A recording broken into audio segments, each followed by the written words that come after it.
নতুনভাবে নতুন রূপে নজরে খবর, এখন আরো বেশি সহজে, আরো বেশি সোজাসাপটা। দেশ ও রাজ্যের মেহনতি মানুষের লড়াইয়ের যে বার্তা আপনার কাছে পৌঁছানো হয় না শাসকের স্বার্থে, সেই খবরই আপনার কাছে পৌঁছে দেব আমরা। বাণিজ্যিক মিডিয়ার বাছাই করা খবর নয়, আপনার আমার লড়াইয়ের খবর, দ্রোহের খবর।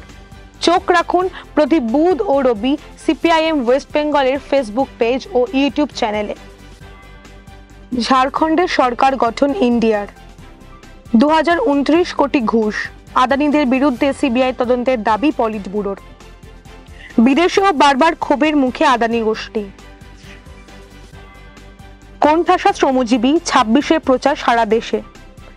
সুরক্ষা নেই কন্যাশ্রী পোর্টালেও, জেলা শাসকদের সতর্ক করল রাজ্য। ট্যাব দুর্নীতি কাণ্ডে গ্রেপ্তার আরো 3।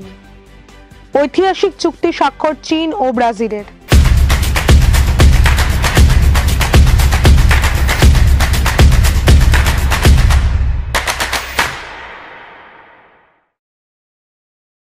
মহারাষ্ট্রে ফের এনডিএ সরকার গঠনে সক্ষম হলেও ঝাড়খণ্ডে তারা এবারও ব্যর্থ। টানা দ্বিতীয়বার ঝাড়খণ্ডে ক্ষমতায় ফিরতে চলেছে কংগ্রেস এবং জেএম জোট। শনিবার ভোট গণনা শুরু হওয়ার পর থেকে ইন্ডিয়া এবং এনডিএর মধ্যে কড়া টক্কর চলছিল বাংলার প্রতিবেশী রাজ্য ঝাড়খণ্ডে। বেলা বাড়ার সাথে সাথে স্পষ্ট হতে থাকে ছবি। বিজেপির যাবতীয় প্রচারকে পরাজিত করে জয়ী হয়েছে ইন্ডিয়া। 81 আসন বিশিষ্ট ঝাড়খণ্ড বিধানসভায় ইন্ডিয়া পেয়েছে 50টি আসন, যার সংখ্যাগরিষ্ঠতার থেকেও 9 আসন বেশি। অপরদিকে এনডিএ পেয়েছে 30টি। একটি অন্যান্য চলতি বছরের প্রথম দিকে জমি কেলেঙ্কারি মামলায় ইডি গ্রেপ্তার করেন ঝাড়খণ্ডের মুখ্যমন্ত্রী হেমন্ত সোরেনকে।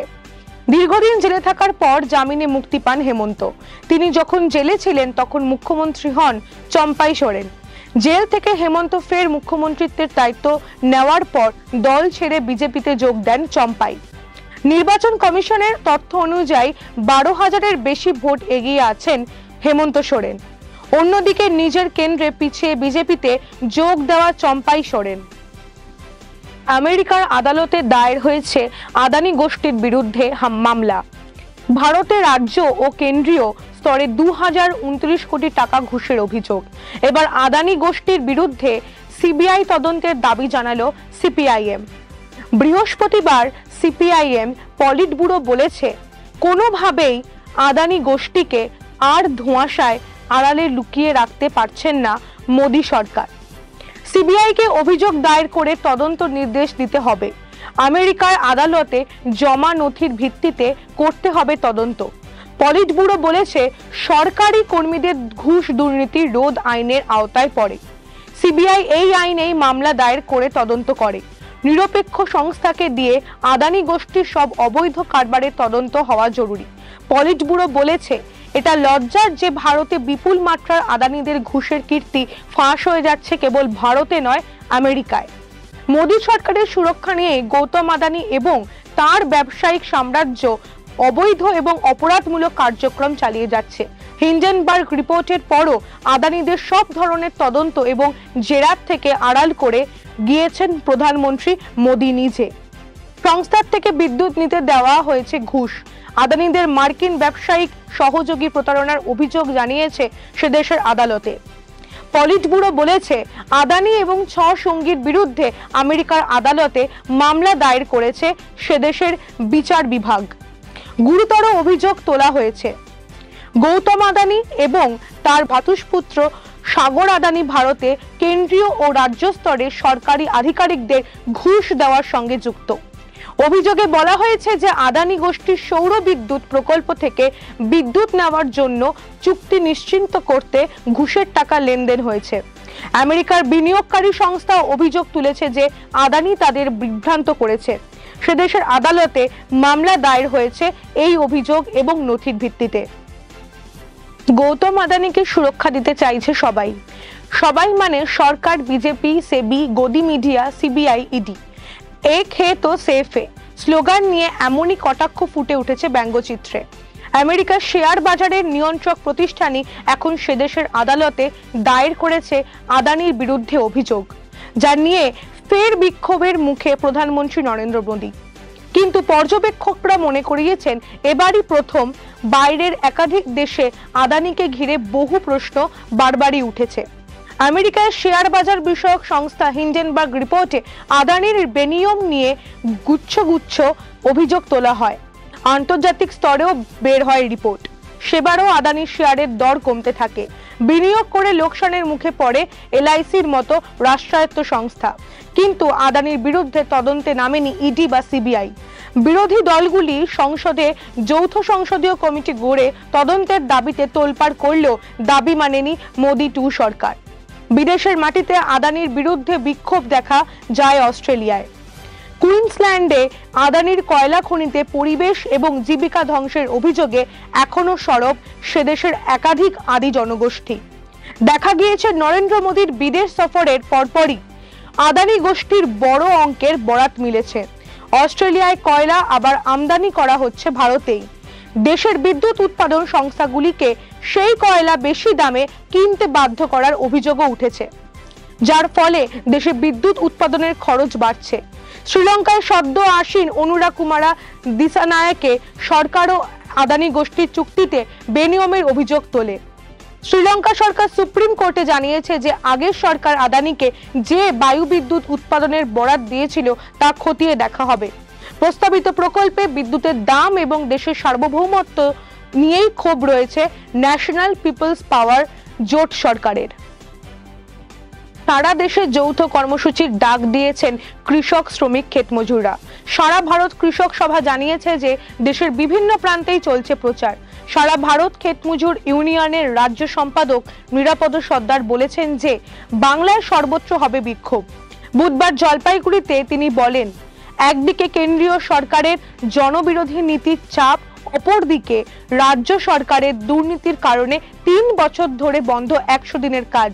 এইসব মিলিয়ে এ রাজ্যের মানুষের প্রাণ ওষ্ঠাগত, যে কারণেই পরিযায়ী শ্রমিক হয়ে ভিন রাজ্যে ঘুরে মরছে বাংলার খেটে খাওয়া মানুষ। সংযুক্ত কিষাণ মোর্চা এবং কেন্দ্রীয় ট্রেড ইউনিয়ন সমূহের যৌথ আহ্বানে চলছে প্রচারে বলা হচ্ছে, লেবার কোড আইন পাশ করে শ্রমিকের ন্যূনতম অধিকার কেড়ে নেওয়া হচ্ছে। দেশের সরকারকে বাতিল করতে হবে এই আইন। দাবি করা হয়েছে সব ধরনের খরচের সঙ্গে তার অর্ধেক যোগ করে ফসলের দাম ঠিক করতে হবে। সেই দামে কৃষকদের থেকে সরকারকে কিনতে হবে ফসল। কৃষকরা এই ন্যূনতম দামেই বেচবেন, তার আইনি নিশ্চয়তা দিতে হবে। দাবি তোলা হয়েছে দেশের সব অংশের পক্ষে। বলা হয়েছে কাজ এবং ন্যূনতম মজুরি নিশ্চিত করতে হবে। জীবনের ঝুঁকি নিয়েও আয় করতে হিমশিম খাচ্ছেন শ্রমজীবীরা। ডেলিভারি বয় থেকে খনি শ্রমিক অবস্থা এক, তার জন্য 26শে নভেম্বর বিক্ষোভ। ন্যূনতম মজুরি মাসে 28,000 টাকা করার দাবি তুলছেন কৃষক শ্রমিকরা। ট্যাবের পর কন্যাশ্রী, রাজ্য সরকারের কন্যাশ্রী পোর্টালের সুরক্ষা নিয়েও প্রশ্ন উঠল। কেন্দ্রীয় সরকারের ইলেকট্রনিক্স ও ইনফরমেশন টেকনোলজি মন্ত্রকের অধীন এনআইসি ন্যাশনাল ইনফরমেটিক সেন্টার রাজ্য সরকারকে ইতিমধ্যে কন্যাশ্রী পোর্টালের সুরক্ষা নিয়ে সতর্ক করছে। অবিলম্বে কন্যাশ্রী পোর্টালকে সুরক্ষিত না করলে উপভোক্তাদের অ্যাকাউন্ট বিপদে পড়ার আশঙ্কার কথাও জানিয়ে দিয়েছে এনআইসি। কেন্দ্রীয় সংস্থার কাছ থেকে সতর্ক বার্তা পাওয়ার পরেই নড়ে চড়ে বসে রাজ্য সরকার। ট্যাবের টাকা বন্টনে কেলেঙ্কারির পরে এখন কন্যাশ্রী প্রকল্পে দুর্নীতি ঠেকাতে নির্দেশিকা জারি করলো রাজ্য সরকার। নারী ও শিশু কল্যাণ দপ্তর থেকে রাজ্যের সব জেলা শাসকদের জন্য একটি নির্দেশিকা জারি করা হয়েছে।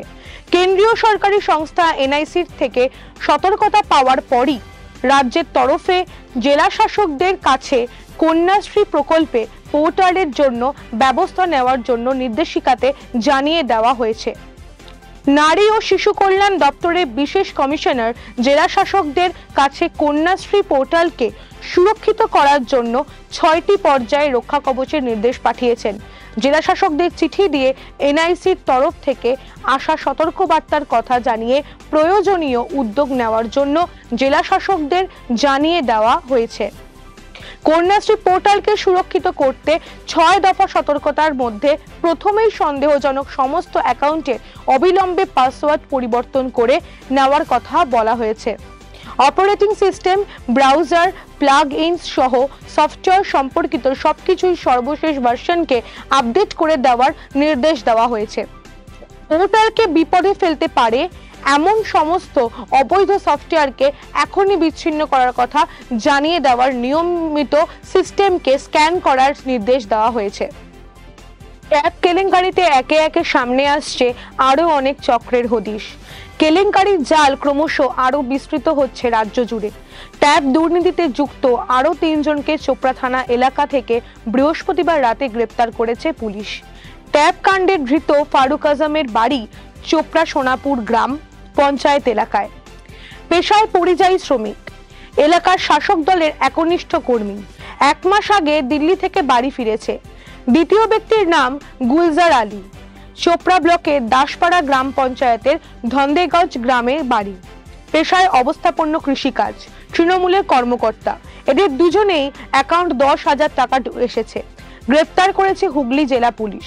ট্যাব দুর্নীতি কাণ্ডে চোপড়া থেকে জাহাঙ্গীর আলম নামে আরও একজনকে গ্রেপ্তার করে রানাঘাট পুলিশ জেলার সাইবার ক্রাইম থানা। চোপড়া ব্লকের ঘিরনিগাঁও গ্রাম পঞ্চায়েতের বাসিন্দা। গ্রামে অভিযোগ, চাকদহ, হরিণঘাটা ও ধানতলা এলাকার প্রায় 6টি স্কুল পড়ুয়াদের ট্যাবের টাকা অন্য অ্যাকাউন্টে সরিয়ে নেওয়া হয়েছিল।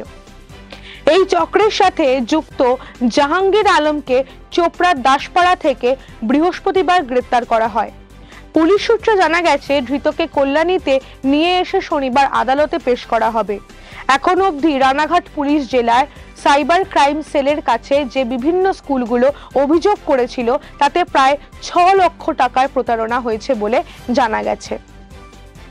রিও ডি জেনেইরোতে G20 শীর্ষ সম্মেলনের জন্য শি জিনপিং এর সর্বশেষ ব্রাজিল সফরের সময় চীন ও ব্রাজিল স্মারকলিপি চুক্তি পরিকল্পনা আগ্রহপত্র সংক্রান্ত বিধি সহ 37টি নথিতে স্বাক্ষর করেছে।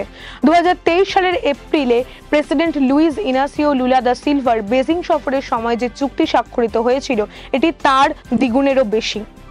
চুক্তির তালিকার প্রথমটি ছিল 2 দেশের মধ্যে অংশীদারিত্ব বাড়ানো। কৌশলগত অংশীদারিত্ব চীনের পররাষ্ট্রনীতির একটি গুরুত্বপূর্ণ বৈশিষ্ট্য। জিয়া জেমিন এবং ইতামার ফ্রাঙ্কোর সরকারের অধীনে 1993 সালে ব্রাজিল বিশ্বের প্রথম দেশ যার সাথে চীন এই জাতীয় অংশীদারিত্ব ছিল। মহারাষ্ট্রের দাহানুতে ফের জয়ী হলেন সিপিআইএম প্রার্থী বিনোদ নিকোলে। নির্বাচন কমিশন জানাচ্ছে, বিনোদ নিকোলে নিকটতম প্রতিদ্বন্দ্বী বিজেপি প্রার্থীর থেকে 5,133 ভোটে জয়ী হয়েছেন। মহারাষ্ট্রের 3টি কেন্দ্রে প্রার্থী দিয়েছিল সিপিআইএম। কোলওয়ানে সিপিআইএম প্রার্থী জেপি গাভিট 8,500 ভোটে পরাজিত হয়েছে এনসিপি প্রার্থীর কাছে।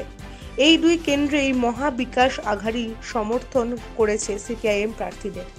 কেরালার উপনির্বাচনে চেলাক্কারা বিধানসভা কেন্দ্রে জয়ী হয়েছেন you Pradip Solapur city. Dahanu বিধানসভায় দীর্ঘদিন ধরে সিপিআইএম জয়ী হয়ে আসছে। 1978 সাল থেকে সিপিআইএম প্রার্থীরা 10 বারের মধ্যে 9 বার জয়লাভ করেছেন। এই জয়ের পিছনে আছে ঐতিহাসিক আন্দোলনের পটভূমি। ওয়ার্লি আদিবাসী বিদ্রোহের কেন্দ্রস্থল এই দহানু অঞ্চল। কিংবদন্তি কমিউনিস্ট নেত্রী গোদাবরী পারুলেকর ছিলেন ওয়ার্লি বিদ্রোহের নেত্রী। এই বিদ্রোহে বামপন্থীরা এই অঞ্চলের মানুষকে সংগঠিত করে জমিদারদের অত্যাচারের বিরুদ্ধে আন্দোলন করে। শোষণের বিরুদ্ধে সংগ্রামের উত্তরাধিকার বয়ে চলেছে লাল ঝান্ডা। আদিবাসীদের বনাঞ্চলে জমি অধিকারের দাবিতে আন্দোলন এবং পদযাত্রা সারা দেশকে চমকে দিয়েছিল। সংগ্রামের বার্তা নেই দাহানুতে আবার জয়ী সিপিআইএম। পশ্চিমবঙ্গের 6টি বিধানসভা কেন্দ্রের উপনির্বাচনের সবকটিতেই তৃণমূল জয়ী হয়েছে। 2021 সালের বিধানসভা নির্বাচনে এগুলির মধ্যে 5টি বিধানসভা কেন্দ্রে জয়ী হয়েছিল তৃণমূল, হেরেছিল মাদারিহাটে। এবার সেই আসনটিতেও তারা জয়ী। নির্বাচনের ফলাফলে প্রাথমিকভাবে দেখা যাচ্ছে 6 মাস আগের লোকসভা নির্বাচনের তুলনায় বিজেপির ভোট কমেছে, অন্যদিকে তৃণমূলের ভোট বেড়েছে। অন্যদিকে বিজেপির প্রাপ্ত ভোটের পরিমাণ লক্ষণীয়ভাবে কমেছে। মাদারিহাট কেন্দ্রটি বিজেপি খুইয়েছে। বামফ্রন্ট সমর্থিত আইএসএফ এবং সিপিআইএম এর লিবারেশন প্রার্থীরাও ভোটে ব্যাপকভাবে পরাজিত হয়েছেন। কংগ্রেসও কোথাও দাগ কাটতে পারেনি। তবে তালভাংরায় সিপিআইএম প্রার্থী 19,430 ভোট পেয়েছেন। শতাংশ হারে যা 10.23%। এই তালডাংরা বিধানসভা বাঁকুড়া লোকসভার অন্তর্গত। সেই হিসাবে এইবারে বামফ্রন্ট মনোনীত সিপিআইএম প্রার্থীর প্রাপ্ত শতকরা 2024 লোকসভা নির্বাচনে প্রাপ্ত ভোটের তুলনায় কিছু বেশি। সঙ্গে থাকুন, হক আদায়ের লড়াইয়ে থাকুন, দেখতে থাকুন নজরে খবর। খবর মানে গল্প নয়।